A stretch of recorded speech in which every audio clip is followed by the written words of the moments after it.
바람과 바다도 순종하는가 하였더라. 아멘. 인류는 남자와 여자로 나뉩니다. 교회에는 성도와 제자가 있습니다.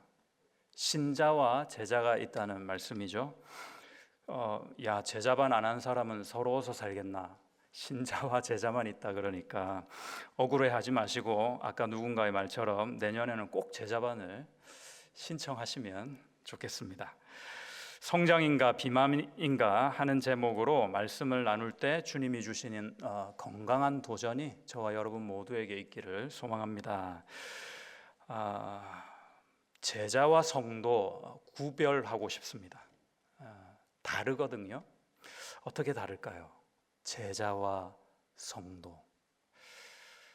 성도 먼저 살펴보면 성도의 삶의 목적은요, 성도니까 예수 믿고 구원받으면 거기서 멈춥니다. 성도기 때문에 그렇습니다. 제자는 거기서 조금 더 나가죠. 제자의 삶의 목적은 예수님을 믿고 나뿐만 아니라 다른 이들도 예수님을 알고 믿게 하는 그 사명이 있는 자입니다. 확실한 것은 모든 사람이 제자로 부르심을 받은 것이 아니라는 겁니다. 35절, 36절을 눈으로 한번 보시면서 확인하시죠. 여기서 예수님이 가고 계신데 어떤 지점을 향해서 그 예수님을 누가 따라가고 있습니까? 제자들이죠. 또 있죠. 뒤에 보니까 다른 배들도 뒤에서 함께 따라가고 있다 그럽니다. 다른 겁니다. 같이 배에 타고 따라가고 있는 제자들이 있는가 하면 예수님을 바라보고 좋은 마음에서 아마도 그 배를 뒤따라오는 사람들도 있었다 합니다. 이들을 무리라고 해보죠. 이 두 부류의 결정적인 차이가 있는데 오늘 본문에서 나타나 있습니다. 오늘 본문이 사실은 마가복음의 샌드위치 구조거든요. 인클루지오라고 해서 앞부분의 내용이 뒤에서 결말지어집니다. 제일 마지막 41절에서 뭐라고 했냐면은 배웠다요. 그가 누구시기에 이렇게 질문하듯 깨달음을 가지고 본문이 끝나버립니다. 무엇을 배웠을까? 두 부류의 사람들 모두 이내 그 혹독하다는 갈릴리의 광풍을 만나게 됩니다. 우리가 본문을 보니까 다들 그랬을 겁니다. 이러다 죽는구나 싶었죠. 그랬는데 갑자기 바다가 잔잔해지거든요. 현상은 똑같이 경험합니다. 그런데 배움이 달랐습니다. 아마도 무리들은 야, 죽을 것 같았는데 어떻게 운 좋게 어떻게 우리가 살아났네. 갑자기 바다가 잠잠해졌어 하고 기뻐했을 겁니다. 기쁨이 있었을 겁니다. 그런데 제자들은 어떻게 했냐? 41절 보니까 두려움에 휩싸였다 그렇게 표현되고 있습니다. 어떤 질문에서 그랬죠? 도대체 이 사람 누구지? 예수님을 향해서 이상한 마음, 두려움이 생겼다 합니다. 기쁨과 두려움, 반응이 달랐던 이유가 뭘까? 그래서 왜 똑같은 현상을 경험하면서 죽을 것 같았는데 살아나면서 어떤 사람들은 기뻐만 했고 어떤 사람들은 왜 기쁨보다는 오히려 두려움을 느꼈을까? 건전한 의미에서 두려움이겠죠. 왜냐하면 무리들과 달리 제자들은 예수님과 같은 배를 타고 있었습니다. 무리들과 달리 주님께서는 그 제자들에게만 건너가자 말씀하셨습니다. 무리들과 달리 제자들만 예수님이 직접 그 흉흉한 바다를 어떻게 잠잠케 하시는지를 직접 보고 몸소 체험했던 것입니다. 다른 무리들은 그냥 바다가 잔잔해지는 것만 체험했죠. 그러나 제자들은 예수님의 말 한마디에 그 바다가 잠잠해지는 것을 목격했던 것입니다. 마치 요한복음에서 혼인잔치에 포도주가 떨어졌을 때 손님들이 포도주가 떨어졌는데 다시 포도주가 나오니까 포도주를 맛보면서 야, 이게 어디서 났냐? 맛이 더 좋은데 하고 기뻐하기만 하고 포도주를 마셨거든요. 그런데 예수님이 물을 포도주로 변하게 하신 것을 목격한 그 물떠온 하인들은 어떻게 됐는지 일의 자초지정을 알았다. 성경은 증거하죠. 참된 제자도 그것이 무엇일까? 참된 제자도는 제자반을 마쳤다고 사역반을 잘 수료했다고 얻어지는 그런 것은 아닐 겁니다. 다시 말해서 하루 아침에 어떤 내가 무엇을 이루었다고 해서 덜컥하고 주어지는 무언가가 아니라는 거죠. 반대로요, 내가 이렇게 제자도의 길을 잘 가고 있다가 한두 번 실패했다고 해서 그 제자가 됨이 포기되어지거나 내팽겨쳐지지도 않습니다. 그 길이 막히는 것도 아닙니다. 왜일까요? 왜냐하면 제자도란 한 번에 이루어지지 않고 훈련을 통해서, 그것도 계속되는 훈련을 통해서 만들어지기 때문입니다. 계속되지 않는 훈련은 무의미한 것입니다. 대부분의 여러분들은 아마 요즘 건강을 위해서나 미용을 위해서 다이어트 정도는 하고 사실 겁니다.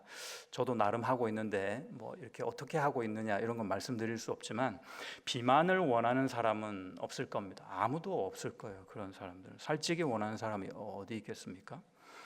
다 아시다시피 살의 법칙은 아주 명확합니다. 불문율이 있습니다. 불문율.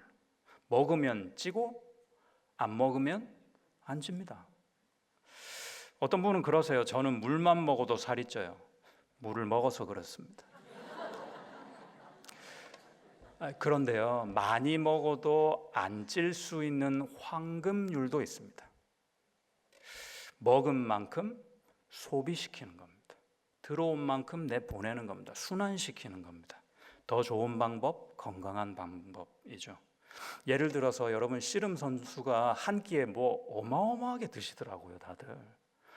그런데요, 이분들은요, 체구도 그렇게 크고 음식도 많이 이렇게 넣고 하는데 비만인 사람이 없대요. 체지방 조사를 해보니까 그렇다고 합니다. 왜 그러냐 하니까 그것도 그럴 것이 아침, 점심, 저녁으로 뭘 하냐면 운동하고 먹고 자고 이거밖에 하는데요, 계속 훈련하는 겁니다. 끊이지 않는 훈련. 그러니까 이분들이 막 여기서 출렁거려도 그게 다 지방이 아니라는 거잖아요. 훈련 덕택입니다. 다 근육이랍니다. 훈련은 계속되어야 훈련의 의미가 있습니다. 끊이지 않아야 성장합니다. 제자반 종강 딱 하는 날 각각 다 있으셨을 겁니다. 사역반도 종강하는 날, 그 순간부터 설교 노트도 다 내팽개쳐 버리고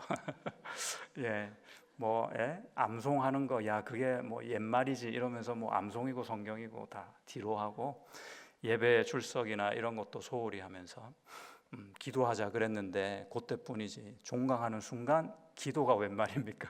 눈 뜨기도 힘들고.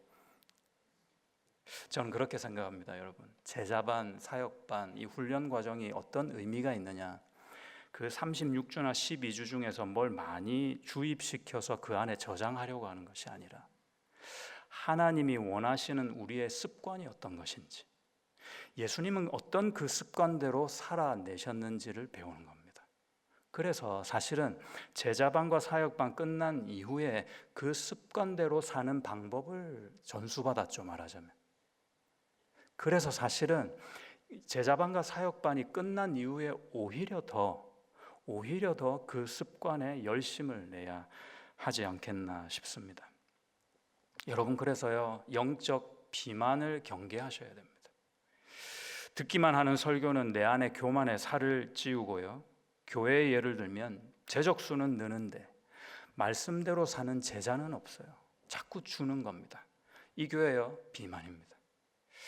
원하는 것만 얻어내려고 하지 도무지 인내를 모르는 우리 자녀들, 아이들, 이 아이들요, 비만입니다, 여러분. 그래도 안 움직이려고 하잖아요. 그럼 하나님 어떻게 하시냐면은 억지로 끌어다가 움직이게 하세요. 하나님이 게으른 우리를 뺑뺑 돌리시는 겁니다. 본문의 제자들을 한번 살펴보면요, 실전 학습에 그래서 돌입하게 하시죠, 하나님. 거기로 이끌어 가십니다. 오늘 본문 이전의 제자들은 뭘 했냐면요, 가만히 앉아가지고 예수님이 하시는 말씀을 잘 수업 들었어요. 학습을 했다는 거죠. 이론 수업을 이미 받았습니다. 마가복음 4장 33절 그 이전 부분이, 우리 본문 이전 부분이죠. 예수님이 다 앉혀놓고 가르쳐 주시고 비유를 설명해 주시고 해석을 해 주셨더라고요. 그리고 이제 오늘 광풍이 있는 그 실습 현장에 나온 겁니다. 똑같은 배움이죠. 그들에게 필요한 것이 바로 혹독한 현장 학습이었던 거죠. 37절, 38절 다시 한번 읽겠습니다. 시작. 큰 광풍이 일어나며 물결이 배에 부딪혀 들어와 배에 가득하게 되었더라. 예수께서는 고물에서 베개를 베고 주무시더니 제자들이 깨우며 이르되 선생님이여 우리가 죽게 된 것을 돌보지 아니하시나이까 하니. 여러분, 이 두 구절에서만 봐도 그 바다가 얼마나 흉흉했을지, 풍랑이 얼마나 세차게 일어났을지 좀 상상이 되시는지 모르겠습니다.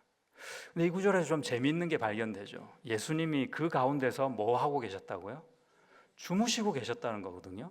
근데 제가 좀 전에 또 발견한 재미있는 게 있습니다. 뭐냐면은 그냥 이렇게 막 주무신 게 아니더라고요. 고물에다가 뭘 베기까지 하셨어요? 베개도 있어요. 베개를 베고 주무셨다는 표현이 한글 성경에 있습니다. 이것도 제가 꼭 천국 가면요 예수님께 직접 물어보려고 합니다. 그때 정말로 주무셨는지, 정말로 잠을 자고 계셨는지 진짜 궁금해요. 그림을 하나 보시겠습니다. 여러분 잘 아시는 그림인데요, 렘브란트라는 화가가 오래전에 그린 그림이죠. 갈릴리의 이 바닷가를 형상화한, 묘사한 그런 그림입니다. 예수님을 여러분 시야에서 좀 찾으실 수 있을지 모르겠는데 예수님 같은 분이 고랑에 계세요.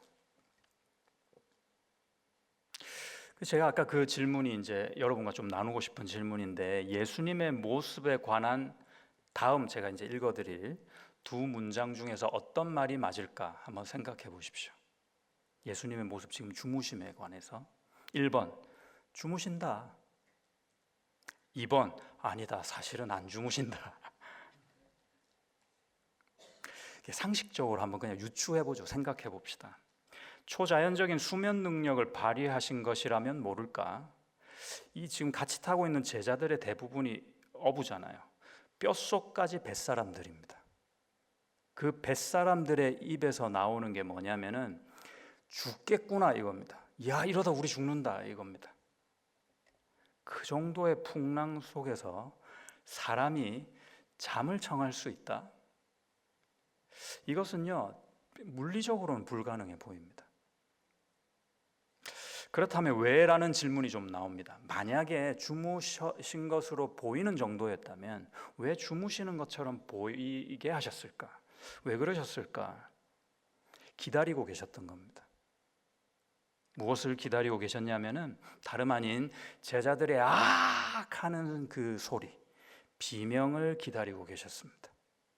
그것이 바로 다음 절이죠. 38절에서 보면 우리가 다 죽게 생겼어요. 풍랑 속에서 제자들이 막 소리를 지르는 겁니다. 그 비명이죠. 이 38절에서 우리를 돌보지 않으십니까? 하는 헬라어를 조금 더 의미 있게 정확히 살펴보면 이런 해석이 됩니다. 지금 주무시다니요, 정말 우리가 다 죽어도 상관이 없으세요? 아무렇지도 않아요? 이 말입니다. 예수님이 우리를 돌봐주시겠지 하는 기대가 있는 말이 아니라 아무런 상관이 없어요, 우리가 다 죽어도 괜찮은 거예요, 이렇게 따지는 겁니다. 엄습하는 죽음 앞에 그들이 쏟아놓은 불안, 불평, 불신의 비명이었습니다. 주님은 그들의 밑바닥을 드러내려고 강하게 그들을 흔들고 계신 것입니다. 그래서 기다리신 겁니다. 그 비명이 나오기까지. 여러분, 학교 학생들의 실력이 언제 드러납니까? 학교 학생들이요, 수업 받을 때는 누가 얼마나 잘하는지, 누가 뭐 등수가 어떤지 못하는지 이거 모르잖아요. 언제 드러나요? 시험 날 되면 다 드러납니다. 점수로 다 나오니까요. 지금 그거 하고 있는 겁니다, 제자들이 요 전만 해도 어디에 이렇게 다정히 앉아가지고 평화로운 분위기에서 말씀만 들었거든요. 그 비유만 풀어주시는 예수님의 해석을 들을 때는 아멘 아멘, 와 그렇구나, 아멘 아멘 이렇게 아마 했을 겁니다. 그런데 지금 이 실전에서는 어떻습니까? 숨겨있던 내 영혼, 내 심성의 밑에 깔려있던 그 노폐물들이 막 흔드니까 스물스물 이제 수면 밖으로 드러나는 겁니다. 이걸 기다리셨습니다, 우리 주님. 여러분, 이 광풍은요, 인생에서 부는 우리가 겪어내야 하는 고난과 역경의 바람입니다. 그때 기억하시기 바랍니다. 예수께서 타신 배에도 바람은 불더라. 그 배에도 물은 차올라 흔들리더라. 그걸 기억하시기 바랍니다.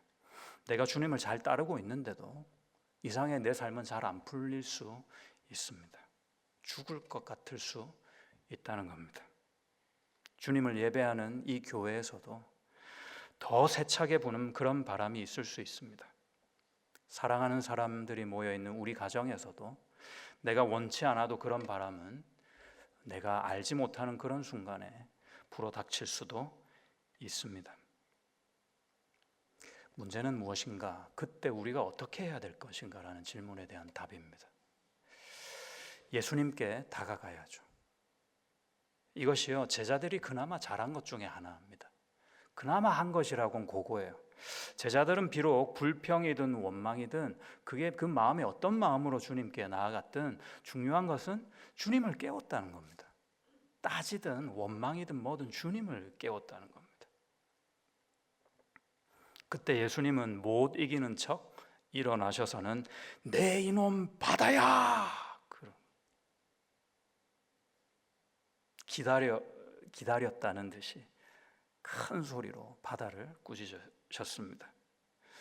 그 꾸짖는 소리는 휘몰아치는 풍랑을 뚫고 순식간에 온 바다를 잔잔케 했죠. 자, 이쯤 되면 누가 더 큰지 감이 딱 와야 되죠. 아무리 무지몽매한 제자들이라도 자기들을 죽일 것처럼 엄습해온 그 풍랑인지 미처 알지 못했지만 내 옆에 계신 예수님인지.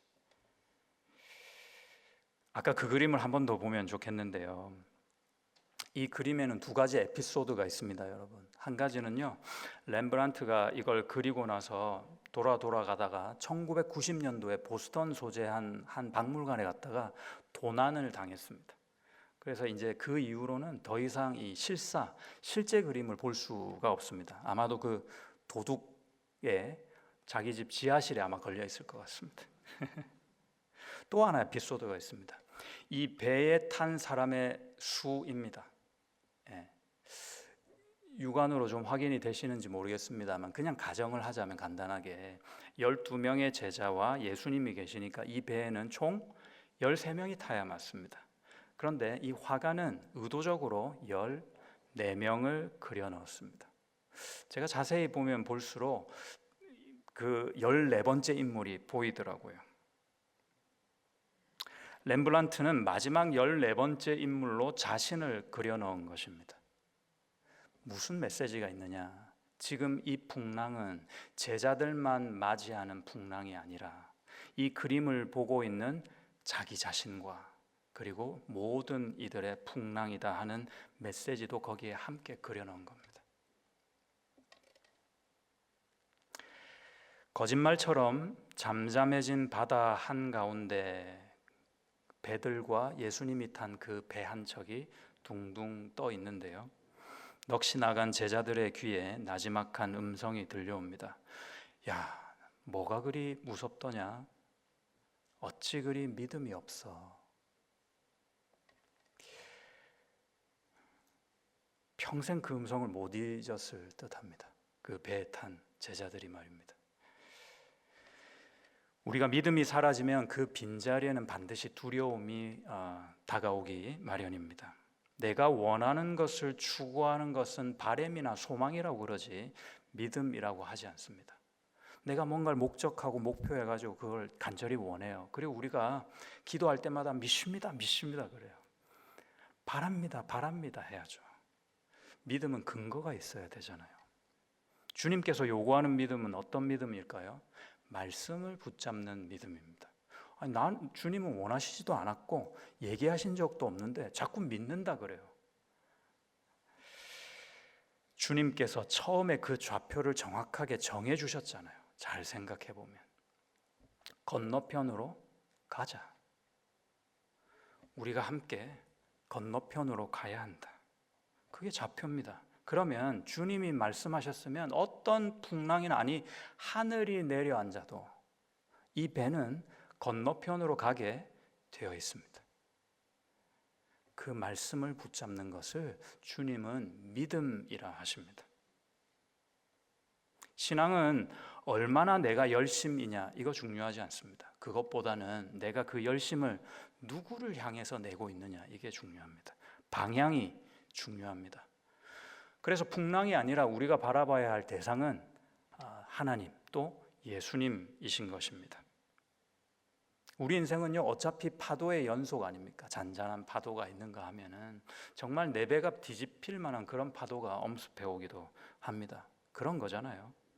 이번 파도에는 불평해서 넘어졌어요. 그럼 하나님이 야, 얘는 파도는 안 되는가 보다 하지 않으시고요, 다음에 다른 파도를 보내십니다. 그런데 이제 믿음이 안 생겨가지고 실패했어요. 야, 2번이나 했는데 안 되네. 포기할 것이 아니라 하나님은 3번째 파도를 보내세요. 3번째, 4번째, 5번째 계속되는 파도를 연급허 당하면서도 언젠가는 이 미련한 치가 나를 기억해 줄 그런 날이 있을 것이다. 그 순간이 있을 것이다. 예수님은 기대하십니다.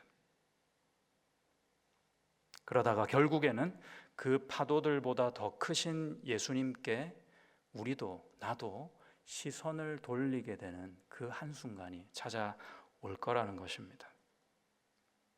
하나님의 열심입니다, 여러분. 우리를 거기까지 반드시 이끌고 가실 줄 믿으시기 바랍니다. 그러니까 힘들 때, 위기 때 눈치를 잘 차려야 합니다. 아, 주님을 더 붙들라는 말씀이구나, 그 메시지가 여기 있는 거구나 하고 말이죠. 주님이 그 순간 나를 많이 주목하고 계시거든요.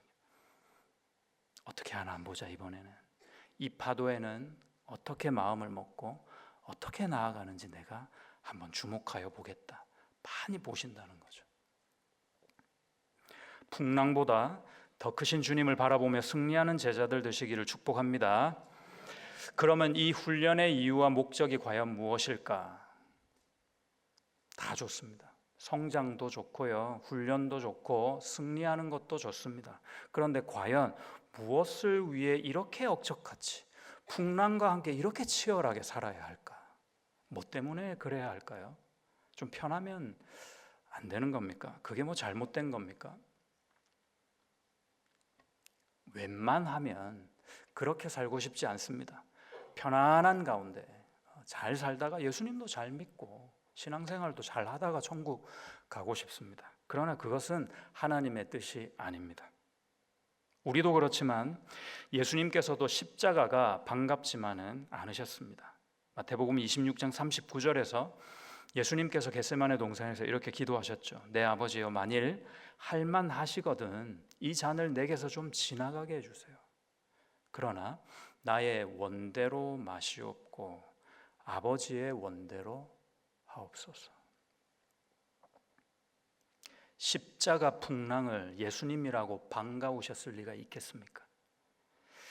그런데 왜 십자가를 주님은 지셨습니까? 사명이니까 그렇습니다. 저와 여러분을 살려야 하는 주님의 사명이 있었기 때문입니다. 그래서 주님은 그 십자가를 지고 따르라고 우리에게 요구하고 계신 겁니다. 똑같은 그 십자가를 오늘 우리가 지고 따르기를 원하십니다. 참 마음이 무거워요, 그럴 때마다. 예수의 제자 여러분, 여러분은 무엇으로 사는 사람들입니까? 우리는 뭘로 삽니까? 뭐 때문에 살고 있죠? 뭘 바라보며 살고 있습니까? 풍랑 실습을 통해 제자들의 배움은 아주 간략했죠. 이분이 과연 누구이신가, 이겁니다. 야, 그 풍랑이 잔잔해졌어, 할렐루야가 아니고요, 두려움을 느꼈다는 거 아닙니까? 풍랑이 잔잔해진 그 바다는 둘째치고, 야, 어떻게 이분이 이런 일까지 하실 수 있는 분이란 말인가, 이 감탄입니다. 이 마가복음 자체가 이 질문에 대한 답이 될 수 있는데요. 마가복음 처음 시작하는 부분을 자세히 보니까 이렇습니다. 1장 1절이 이래요. 하나님의 아들 예수 그리스도의 복음의 시작이라. 마가복음 전체, 아니 성경 66권 전체는 이 말씀입니다. 하나님의 아들 예수 그리스도의 복음입니다. 그걸 제자들은 점점 깨달아가고 있는 겁니다. 우리도 인생 가운데 그것을 깨달아야 함이 마땅합니다. 더 나아가 제자 삼으신 뜻을 구체적으로 또 이렇게 밝히세요. 1장 17절에서 예수께서 이르시되 나를 따라오라 내가 너희로 사람을 낚는 어부가 되게 하리라 하시니.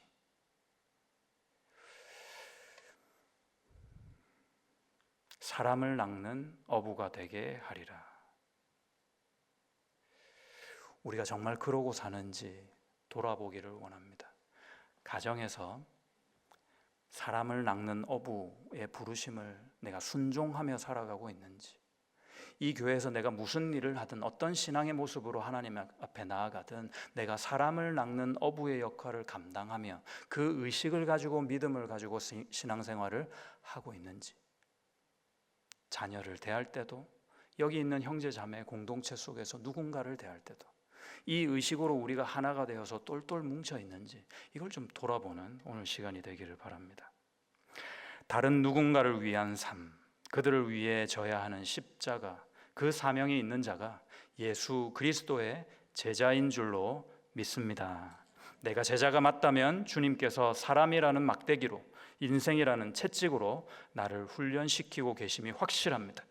그래서 결국 어떠한 광풍 속에서도 주님만을 신뢰하는 데까지 나를 자라게 해주실 것입니다. 그러나 여러분의 바다에 광풍이 일 때 그 바다보다 크신 주님을 바라보실 수 있기를 바랍니다. 제자가 되실 수 있기를 바랍니다. 주님이 일으키신 기적보다 기적을 일으키신 주님께 집중하는 참 제자가 되시기를 기도합니다. 그때마다 나의 창조자 예수여, 나의 구원자 예수, 나의 목자 예수를 만나 늘 자라가실 수 있기를 그 예수님의 이름으로 축복합니다. 아멘. 우리 이 시간에